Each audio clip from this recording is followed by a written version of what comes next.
next step will be entirely up to you. If you don't need to do your brows, then you don't even need to consider this step. But if you're wanting to give your brows a little bit of structure, you'd either do your brows now or you would move on to your contouring of your face. I like to do my brows next simply because I feel that once I've got that shape and that structure and that intensity fixed, then I feel that I've got more to work with. The face is more balanced, and I just feel that it gives me an idea of how much sort of contour or blush I need for the day. It's a little bit like having, curtains on your windows. It's just giving balance and shape. And I do think that if you are more mature and you've got a fairer brow, definitely go for a little darker just to give some shape back to the face, and it can actually give the face a little face lift just by adding a little bit more volume to your brow on the top, and also making sure that your brows head outward rather than down. So they really can give a total new shape to your face. So I'm going to take you through the steps on how to do that in a moment. But selecting your brow dust, there's a few different shades. You can use our fair, there's a medium, there's a dark, and there's also an auburn color, which is similar to my hair color. I'm going to use the medium. It's the most popular. I would suggest probably 80% of people use that, and then you've got, if you've got that really dark jet black hair and you've got dark olive skin, you might want to go with the dark. If you're someone who loves to match your hair, you could go with the auburn. If you've got grey or very blonde hair, you might want to try the fair. Okay, so the general rule with the brows is you can go a shade darker when your hair's light and a shade lighter when your hair's dark. It gives balance and proportion without looking like, whoa, it's all about the eyebrows, or, oh, you've got no eyebrows. So again, darker hair, go a shade lighter. Lighter hair, go a shade darker. Now, you can use our brow dusts dry or wet, and that will change the color and the intensity as well. So you could just pop them on straight away. There'll be a little bit less, a bit more natural, or intensity wise, if you just wet your brush with a tiny little bit of water, make sure you get it off any excess, or spritz it with your Rosewater, then it will go on more intense, okay? And it'll look quite structured. I do prefer it to go on more of a dry, natural finish.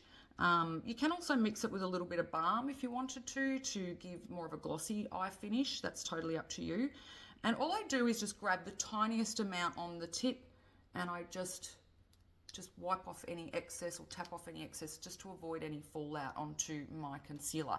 If you're a bit of a messy makeup person, then you might just want to do your concealer, your peachy sleep, after your brows. You can definitely do that. So do your brows. If you get any fallout, that's where this little handy brush comes into play. Wipe it off, and then you're good to put your concealer on. Another tip, if you're a bit like me, I don't know, we've all got our little routine. I will sometimes just put the brush under here while I'm working, and the fallout goes onto the brush. You could also use a tissue, and this is really a good tip for those of you when you're doing a really dark, intense eyeshadow. You can grab yourself a tissue and just, again, place it like this and do your eyes.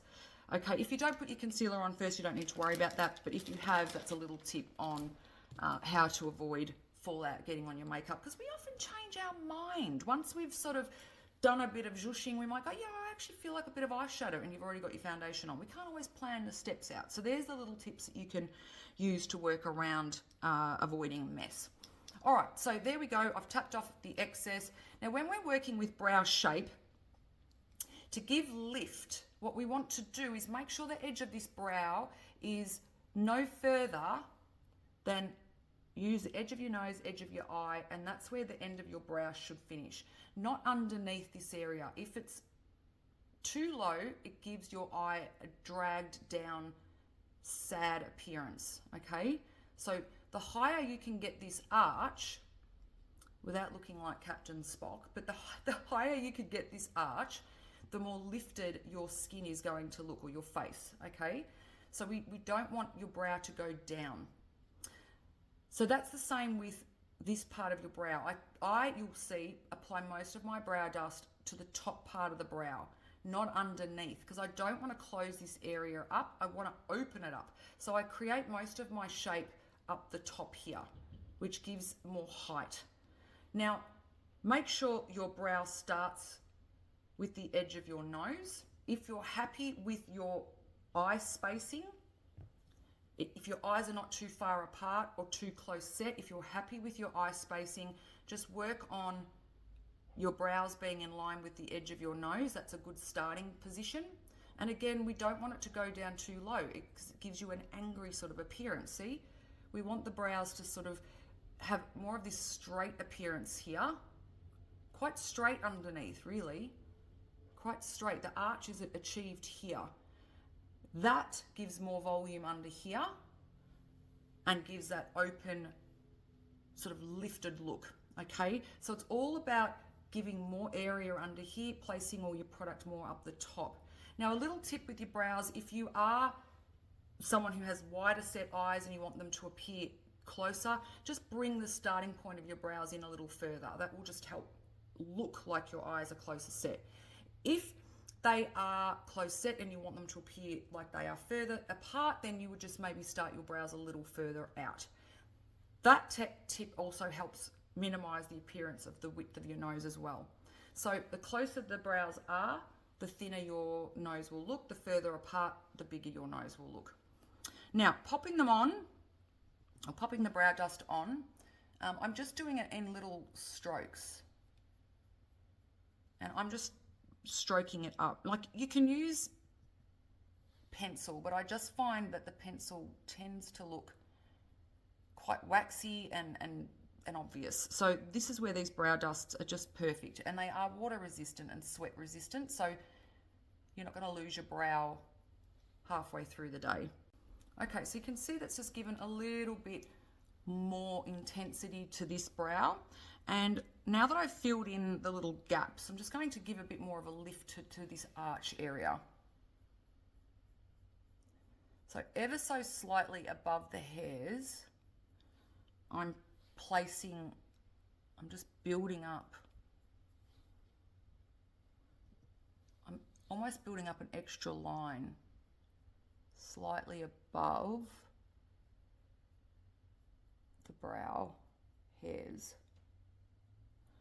Okay, now I have had my brows tattooed many moons ago, so my eyebrows do look quite intense already, but if you have not had your brows done, then just work with the natural sort of hairline, maybe have them professionally waxed so you've got the shape to work with. Now then what I do, see how that's just looking a little bit more, very subtly, more shaped, higher, given a bit of a lift. It's looking a little dark for me at the moment, so I'll show you how to fix that. But the next thing I do is popping the brush upwards. See how it looks less intense now? Because these little bristles have combed through the brow dust, giving it more of a brow, individual brow appearance. Okay, so that's why I like to use this before and after. You could definitely spray this with a little bit of hairspray or a little bit of clear gel, pop it through, hold your brows in place, up to you. If you feel that you've gone a little heavy, you can come back with either your kabuki or one of your other brushes you've used for, say, a foundation color.